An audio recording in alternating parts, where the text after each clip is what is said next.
On April 10th, an email landed in the inbox of Virginia's governor. It came from a senior official at the U.S. Department of Justice, and it was not a request. It was not a suggestion. It was a promise.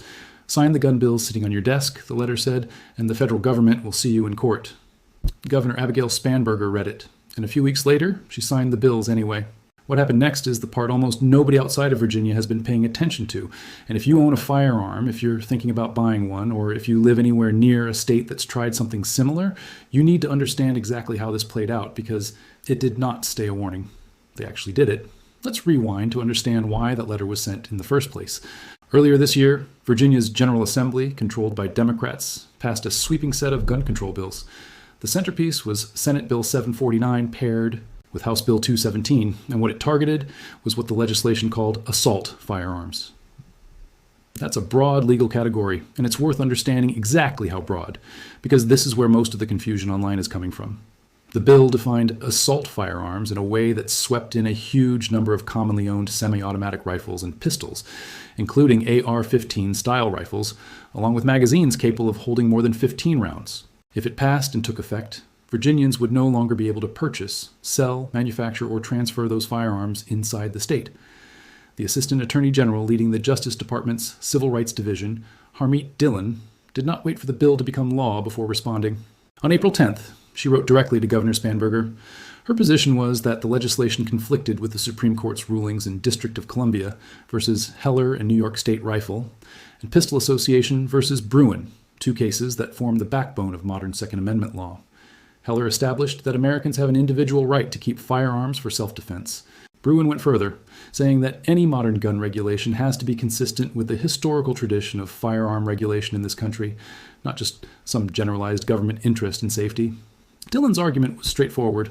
Rifles like the AR-15 are, by any honest measure, in common use by law-abiding Americans across the country, and under Bruin, a firearm in common use is exactly the kind of weapon the Second Amendment is built to protect.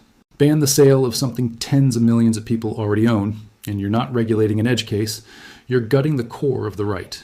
Dillon posted about the warning publicly. She said the Civil Rights Division's Second Amendment lawyers were standing by.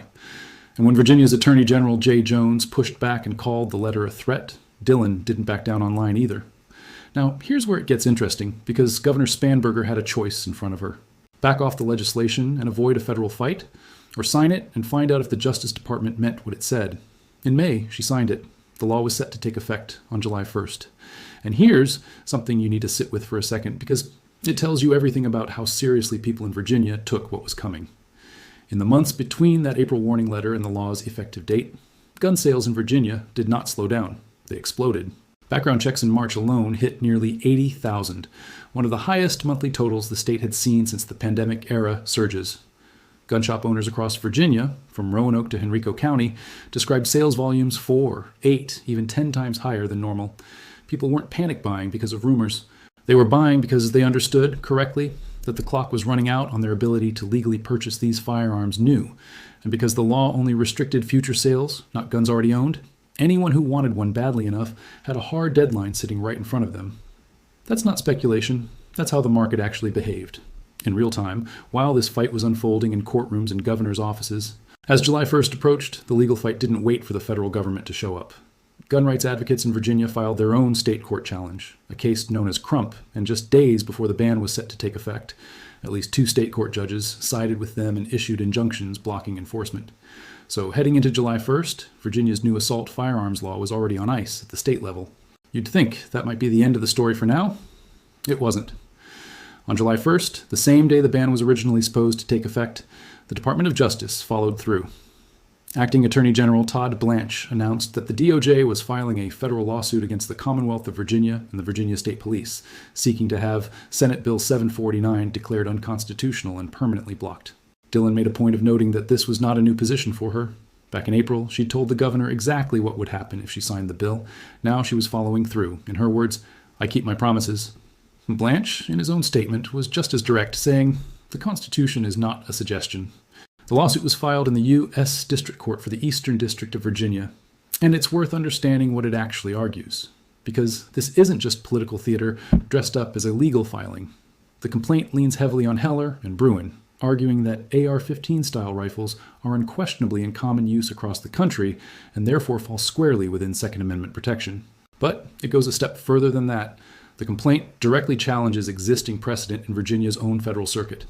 Back in 2024, the Fourth Circuit Court of Appeals, the appellate court that covers Virginia, upheld a similar assault weapons ban in Maryland in a 10-5 decision. That's binding precedent in Virginia's backyard. The DOJ's lawsuit doesn't try to tiptoe around that ruling. It says flat out that the Fourth Circuit got it wrong, and it's asking a federal court to essentially set the stage for that precedent to be revisited. That is an aggressive legal position. Federal agencies don't casually tell an appeals court its own binding decision was a mistake. When they do, it signals how far they're willing to push this fight. And Virginia wasn't the only state that got hit that day. In a coordinated move, the DOJ also sued California over a different but related fight, a law restricting the sale of pistols that can be converted into fully automatic weapons using aftermarket parts, along with California's handgun roster, a list of guns the state approves for sale that critics say has slowly strangled the availability of new firearm models. Blanche framed both lawsuits as part of the same mission, saying the Second Amendment is a right belonging to every American, regardless of which state they live in.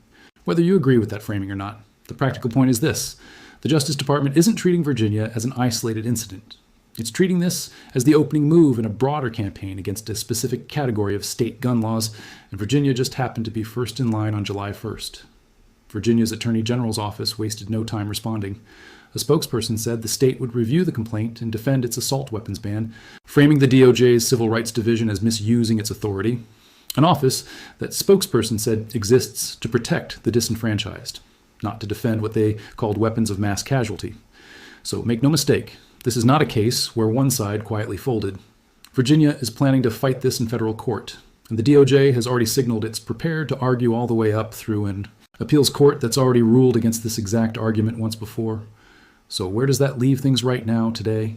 If you're a Virginia gun owner or you're watching this from another state wondering if something similar is coming your way, here's the honest picture. No spin in either direction. The state court injunctions from the Crump case are still in place, meaning Virginia's assault firearms ban is currently blocked and not being enforced.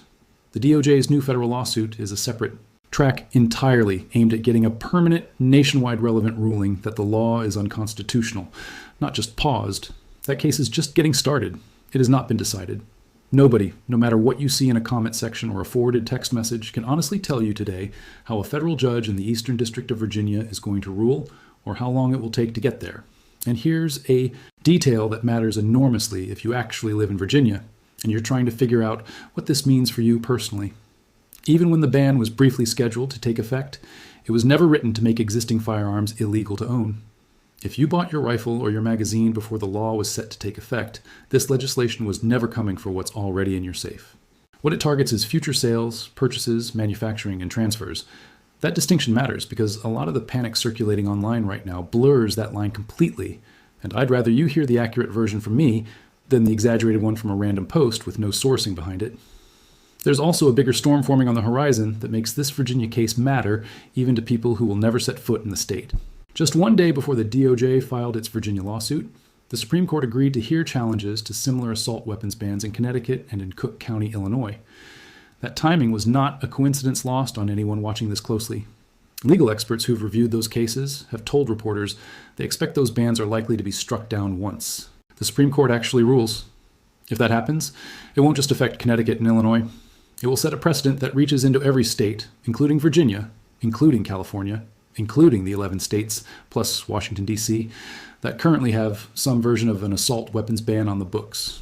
In other words, the Virginia lawsuit you're hearing about right now is one piece of a legal puzzle that's converging toward the Supreme Court, and the outcome of that bigger fight is going to matter more in the long run than any single state court injunction.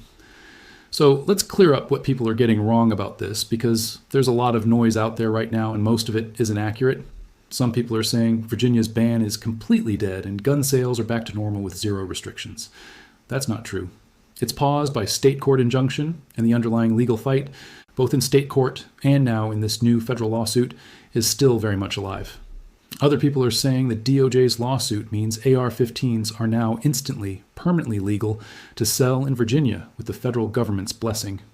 That's also not true. A lawsuit is an argument being made in court. It is not a verdict. Nothing has been decided by a judge in this federal case yet.